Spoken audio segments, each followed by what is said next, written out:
if you've ever asked, when exactly was Jesus crucified? The answer isn't vague, it's specific, intentional, and full of meaning. According to the Hebrew calendar, Jesus was crucified on the 14th day of Nisan. It was no ordinary day.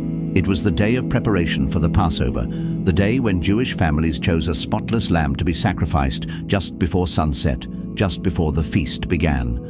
That same day, on a Roman cross just outside the walls of Jerusalem, God chose his lamb. The Gospel of John tells us plainly, Jesus was condemned on the day of preparation. The Synoptic Gospels, Matthew, Mark, and Luke, show Jesus sharing a Passover meal with his disciples the night before, which would make his crucifixion the following day, still 14 Nisan. Now, if you compare the Hebrew calendar with Roman history and astronomy, only 2 years match: AD 30, Friday, April 7th, AD 33, Friday, April 3rd. In both years, the 14th of Nisan fell on a Friday, the traditional day Christians recognize as Good Friday. But this was more than just good. This was the fulfillment of centuries of prophecy.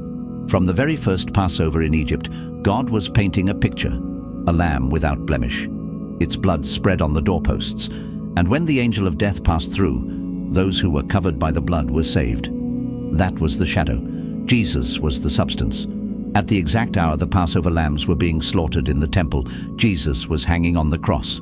No bone broken, blood poured out, pierced for our transgressions. This wasn't random. This was divine timing. He didn't die during Passover by accident.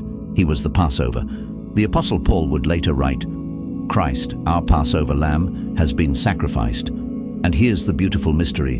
While the Hebrew Bible, the Old Testament, doesn't describe the crucifixion, it whispers it on every page.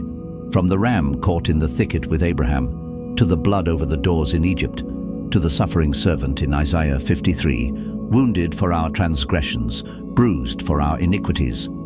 All of it was pointing forward to one day, the 14th of Nisan, the day when mercy and justice met, the day when sin was dealt with once and for all, the day when God said, "This is how far I'll go to bring you home."